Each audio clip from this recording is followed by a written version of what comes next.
Hi guys, welcome back to the new James Bond show. I'm your host Krazy Kajeevie with no fears, limits or substitutes. The bad boy of James Bond is back. Guys, this video is to talk about the pre-title sequence of No Time to Die. Now, you guys are probably waiting for my big review. Okay, so my plan is I'm actually going out with a big day tomorrow. Hopefully tomorrow evening I will be seeing No Time to Die for my second time. I thought about going to see it today, but I ended up just resting, chilling at home, thinking on the movie. And my plan is definitely to see it tomorrow night. So the plan is to do the big review video by Sunday. I may do it as a scheduled release video, so keep an eye on that. And if you see it, and of course, even now, make sure to ring that little bell down there, or whichever side it is, so you get reminders for it, and keep an eye on the schedule video. So it will be a big review. It's going to be massive and in-depth, but I want to see the film again to take different points. But what I wanted to do with this video is I've just got so much energy and passion to talk about this film, and so I thought I will make a video on the pre-title sequence, because I plan to go through the film doing videos on characters, pre-title sequence, action, all that sort of stuff. So I thought, stuff it, I'll do a pre-title sequence video tonight. Now before I get started guys, I just want to start off with something a little bit sensitive, and I'm going to censor my words because they get picked up with algorithms.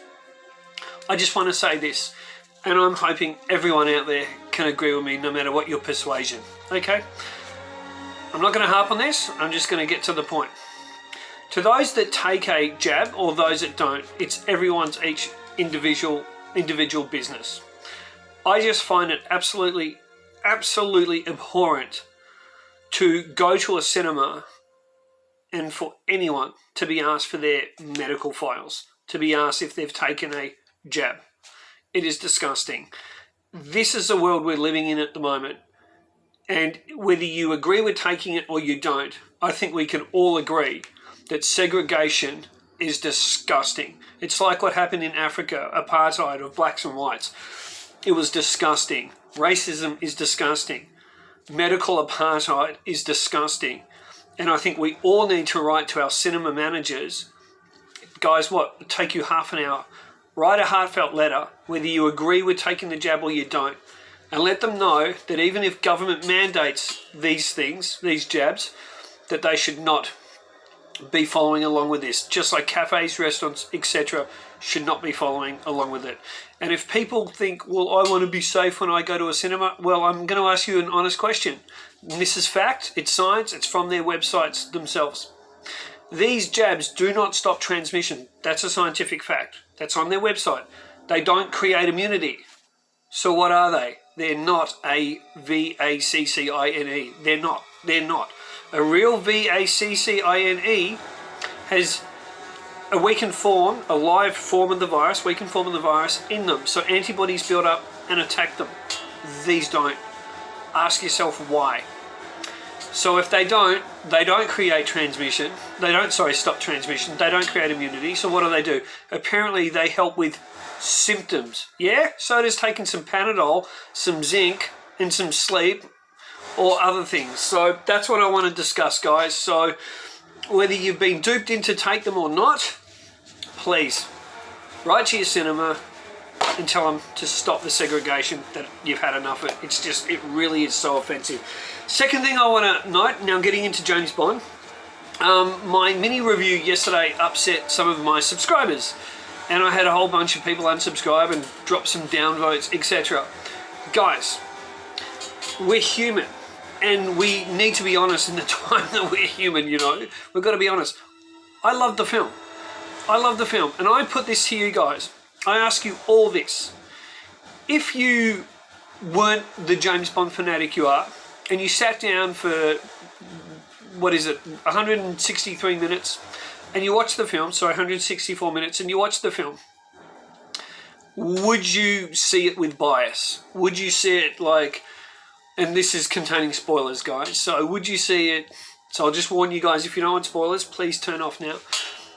Would you see it as, oh, it's a shit film because they killed James Bond? No, you wouldn't. You wouldn't. If you weren't a fan of James Bond and you just watched Spectre and then you watched, and you liked it, and then you watched No Time to Die, I bet you would absolutely love this film because it's done so beautifully. But let's talk now about the pre-title sequence. Now, first of all, I was seeing the film in gold class. I'll just tell you this story.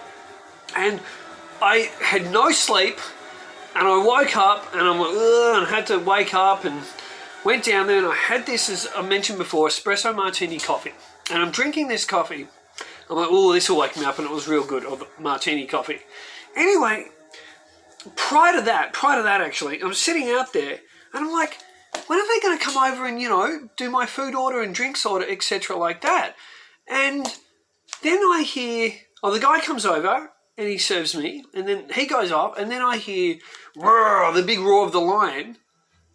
And then I'm like, I hear, dun, dun. I'm like, what the heck? And I get up out of my seat and I walk over and I look and they're just shutting the cinema door and the movie started. And I said to the usher, I said, mate, is it the movie starting now? And he said, oh, yeah. And I said, oh, and I pointed to myself and he said, oh, mate, no, you've got the 11:40 a.m. session. I was there half an hour early thinking I had the 10:40 a.m. session. And I said, oh, mate, I said, Can I go in and catch this one? Because, you know, I'm so tired. I don't want to sit and wait another hour. I thought I had the 10:40. And he never told me. He didn't look at my ticket and go, oh, mate, you know, you're an hour early for this, blah, blah, blah. So he said, yeah, cool. So he let me in. But I missed the gun barrel. Now, obviously on this channel, I've uploaded the gun barrel. And I missed the opening shot. I believe it's in a big high wide angle. And then you see Safin.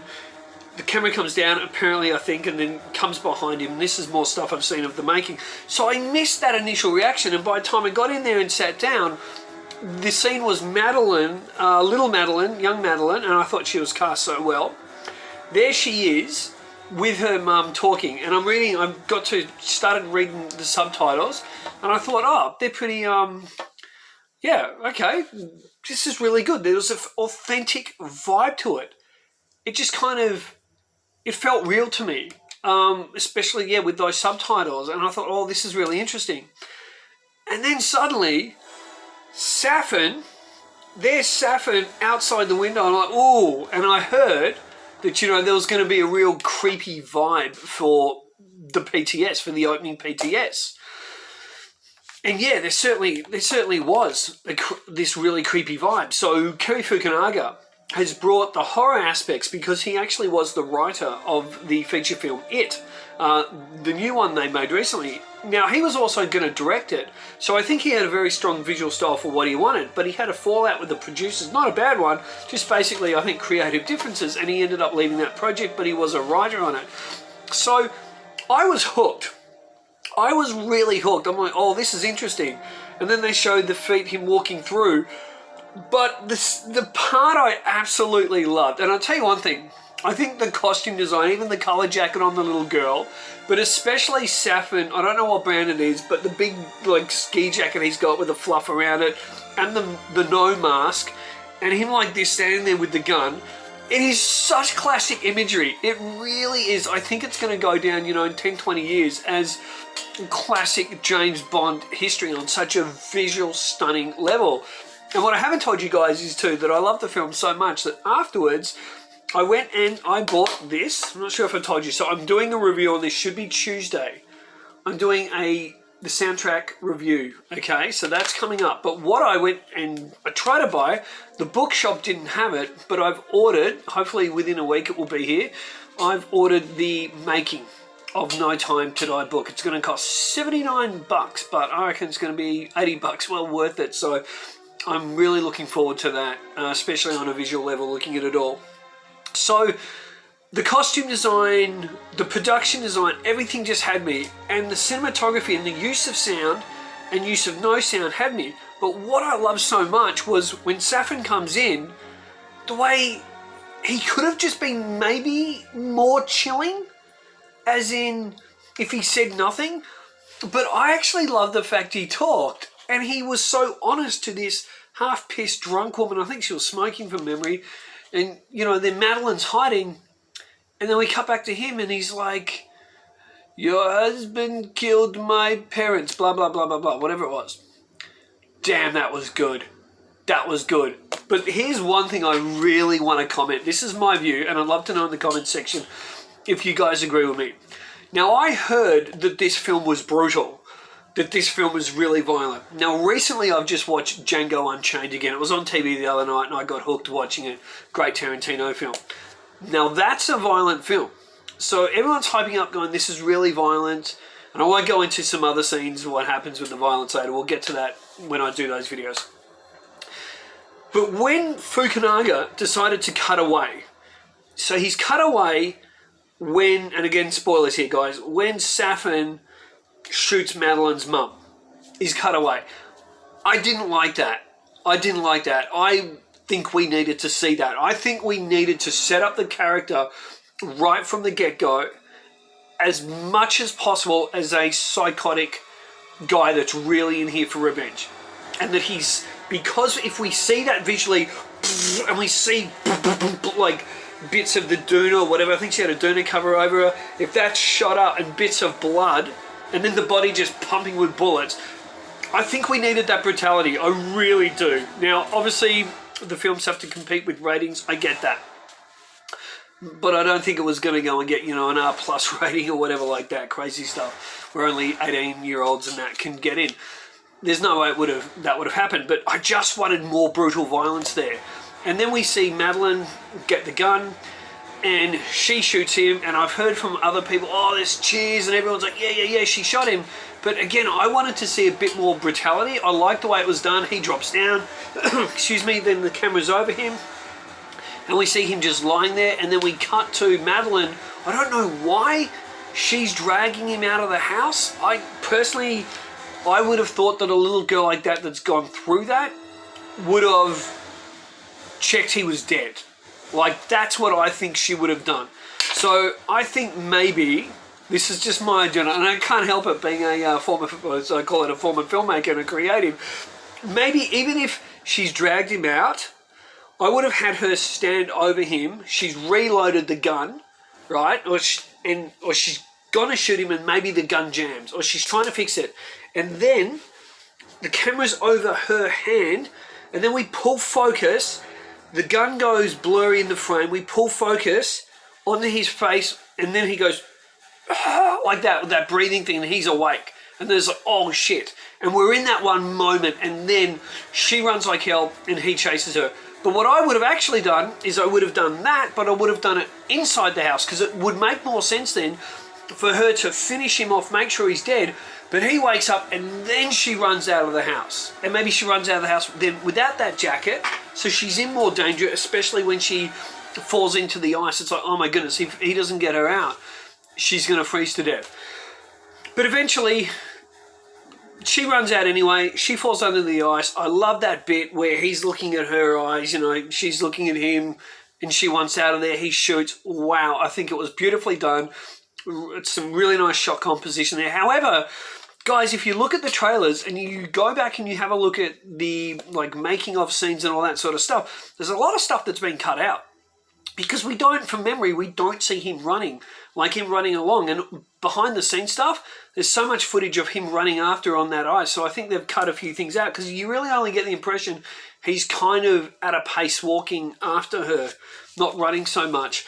Anyway, they do something clever. She's under the ice. He shoots up, and then suddenly we see Madeline, adult Madeline now. Well, not now, but 5 years, probably 20 years on, but 5 years after the main story. So we see Madeline as an adult, and she comes up out of the water, and we see James Bond, and he walks over, and he looks at her, and he's like, "Are you okay?" I think Fukunaga has probably put too much of a tight angle on Bond there, on his face. I haven't 100% decided, but something just tells me in here that it's a little bit tight. Open it out, loosen it up a little bit, because you've basically got pretty much a wide to medium wide on her in the water. I'd say kind of a medium wide. And then it closes in frame a bit, but then he's just a little bit too close to me. I just found that a little jarring. And I would have played that a bit looser as far as on the frame. Then he's like, she's like, let's go. They're in the car. And this is when the film absolutely grabbed me. I was already hooked with the PTS. Love that. Well, with the first part of the PTS, because this is two-part PTS here. And then we get this high wide angle helicopter shot of the DB5 driving along, And the Materia track by Hans Zimmer plays, and it is just, oh my goodness. And again, people that turn around and say, oh, you know, why can't they be creative and why can't they, you know, come up with their own track, Hans Zimmer do a new track? No. Why not borrow if you've got something in your arsenal that is so good. Sorry guys, I'm just trying to play the right music here for you. If you've got something in your arsenal that is so good, like John Barry's We Have All the Time song, be it the instrumental version, then I say play it. I say absolutely use it. And he did it in his kind of mold, but what is in that song that I haven't heard anyone talk about, what is in there is also parts of Billie Eilish's song. You can hear it woven in there and blended in there, speaking of. And I think that is really beautifully done. And later on I will talk about what I think now of Billie Eilish's song. Let's just say I did like it with the film. I think it suits the film. Standalone song, do I think it's super Bondish and love it? No, not really. But I thought it suits the story, and especially with what happens with Madeline Bond, which I'll get to in a moment. Now, back to those guys in the DB5, and then we get they're talking, and at least we see her happy. We finally get to see her happy, and we see kind of that chemistry. And she says, "Can we go faster?" And Bond says, "We don't need to go faster. We've got all the time in the world." And it's beautiful. And then we cut back to a gorgeous shot. The car's driving through, and then it enters, I believe it's Materia, we'll call it Materia, enters Materia. And I think it's so beautiful, and there's such a romance. And I love that little story, how they see the locals burning. They write something down, and it's like a regret or a wish or whatever, and they burn that and they chuck it into the street sort of thing. And I thought that was really cool, really invented. Now, is there what I'll call convoluted plot? Kind of what I call the Skyfall, well, what do I call it? Skyfall convenience, okay? Convenience fall, where they just happen to be in Materia. Oh, however, look, she did plan it. Obviously, Madeline has planned for them to be there because she doesn't believe James Bond can give her all his heart unless he apparently to her, forgives Vesper. So I love the character here. I love the character development, and I love what Linus Sangris has done to help us see their romance with his beautiful lighting, and of course the shot composition by the director, by Kerry Fukunaga, working in with his DP, Linus Sangrin, however you want to say it. So it hooks you, it gets you. Now, there's one thing I want to correct every James Bond channel on. Now, I hope you see this in the light it's meant, guys, which is a bit of fun light. Okay, guys, women can't get pregnant. They don't get pregnant they don't know they're pregnant after one night of rumpy pumpy. It's not how it works. So many people are saying, and I'm going to skip forward a bit in the PTS here, that the consummation was done for Madeline to be pregnant. The consummation was done in that love scene. Well, guys, no, it's not. And I'll prove it to you why she didn't get pregnant then. She was already pregnant. So we can assume that the start of this PTS is probably a few months after the end of Spectre. I'll prove it to you right now. When Bond puts her on the train, you see her hold her stomach. And when she's in the DB5, right, she's not begging for her life. They're coming up, shooting, and she's like, James, and damn, I love that. And that hooked me. And you can see that James Bond, and I'll get back to the pregnancy thing in a minute, but you can see James Bond feels he's lost everything. And in the car chase, Spectre car comes, hits their car, makes the DB5 stand still, and then at that point, Bond's just lost it. And he's like, you know what, you can kill me and you can kill her. He's sitting there like, I don't know if I want to fight this anymore. And she's screaming at him, James. And then you see she's holding her stomach. He doesn't know she's pregnant, but she knows she's pregnant. And then again, when he puts her on the train, just as the doors close, which is stunning. It's such brilliant photography. It's beautiful direction. It's using photography to give you hints and tell you what's coming and what these characters are going through. So the closing of the doors is a symbolization of not only cutting, watch as the doors come here, the doors come here, and then Madeline's like this, holding her stomach, and boom, closed off. So remember later on in the film where Madeline says, she's not yours, she's not yours. She's not even talking biologically. It goes back to when those doors closed. You closed the doors on our relationship. You ended it. I loved you. I trusted you. You didn't trust me enough. You thought I betrayed you. Why would I do that? Now this child's not yours and I'm not yours. Of course, over that 5-year period, it would seem that Madeline always still loved James Bond anyway. And that's part of the reason why I love this film, because I bought the chemistry this time between them. I bought the romance between them. And I just bought into the love of this film. And listen to that music. It just grabs you. So when she's like, James, James, and he looks at her, Daniel Craig, and he's like, as in Daniel Craig performing here, and he's like, okay. And I'm like, yeah. And then you know shit's going to get real. And he starts hitting the buttons and the boom, boom, boom, boom, boom, boom guns come out, like the medi guns or whatever they are.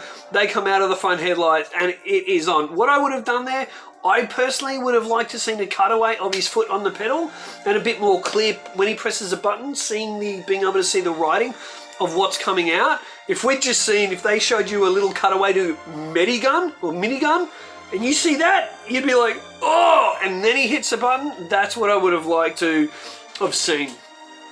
So the car gets away. From that point, the car gets away, and then there's some beautiful Alexander Witt's second unit photography direction on this is amazing.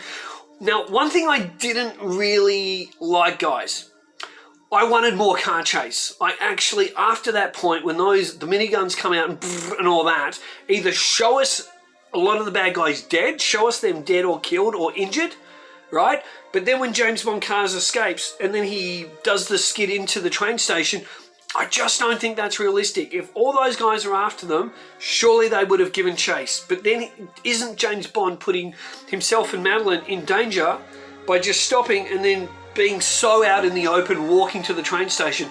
So I would have liked a bit more. I just would have liked a bit more action there and showing one of the cars blow up or crash or something, or they get stuck, you know, the baddies get stuck and they can't get forward towards the train station. It's probably a little gripe, but I just wanted that little bit extra. And the score for the entire action, you know, the DB5 action sequence, I think the score is just, Hans Zimmer's done a great job, and his co-composer, he's pretty much his co-composer, the other guy. They did a great job. The cinematography is beautiful. The lighting's beautiful. Costume design, I can give or take it, but I will tell you one thing. The way they've dressed Léa Seydoux in this film is stunning. She looks gorgeous in this film the whole way through. I reckon she looks really beautiful, especially I think she looks gorgeous in the PTS, and she looks beautiful in that white tight singlet top when she's at her home in Norway when Bond goes to visit her. Now, when he gets her on the train, oh my goodness, and she leans into him and she's like, is this it? And he's like, this is it. Again, look guys, you're going to find out the real Krazy Kajeevie. I am a big romantic, big sookie bear, and I cried. I'm just like, oh, no, I'm bored. And at that, you know, the film had me. The film had me from that PTS, and it never let me go. And that's why I love the film. So don't be upset with me, my Kajeevies, that I love the film. I'm not betraying James Bond. I don't get any freebies from Eon. I don't get free underwear, free socks like other channels. I don't get any of that crap, right? I get nothing. I don't even make money from making these videos. So I'm just telling you honestly, I'm seeing this in an encapsulated version of James Bond. And I love it more knowing and believing and trusting Eon aren't going to hijack this brilliant series. They haven't done what they did to Bond to give it to other female characters. And I don't want them to give it to other female characters at all. And I don't want to see spin-offs potentially. I think they could do some spin-offs here, especially with the obvious one, Paloma. I think they could. But as far as, and if they do, you know, whatever. But I want to see standalone James Bond films like all of you. And I just think within this arc, what they did with James Bond at the end, it just worked for the story. And I will touch on this, even though I'm going to do videos on this later. Guys, Bond was dying. You know what? I am going to touch on this to get through to some of you guys and convince you more to love this film. A, Bond was dying at the end. He'd been shot up. And Fukunaga showed you that it was the end of him because he puts the camera down and you hear bloop, bloop, bloop, like blood drops. You see the blood drops, then the camera pans up and you see Bond like breathing hard and he gets up there. But they gave you really clever information by telling you, like they spelled it out for you, that the gears and everything they were using was from 1953. The gears on opening the doors, it was all old technology. That's why it failed, it closed, and Bond had to go back there. So they didn't just, the filmmakers were really smart about this. They didn't just leave it and go, oh, he's going to die and be heroic. No, he couldn't go. A, he was dying. B, once he got the doors back open, if he left, the doors could shut. And they needed those rockets to get in there and penetrate to blow to shit all the nanobots and everything that was in there, the nanobot farm. So he was dying. He had to stay there. He didn't commit suicide. Here's a fallacy too. People are going, he committed suicide. He didn't commit suicide.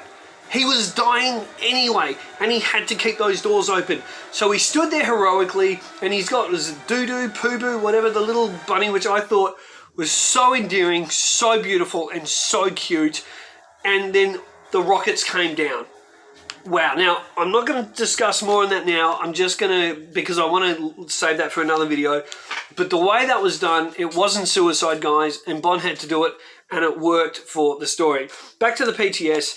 I loved it.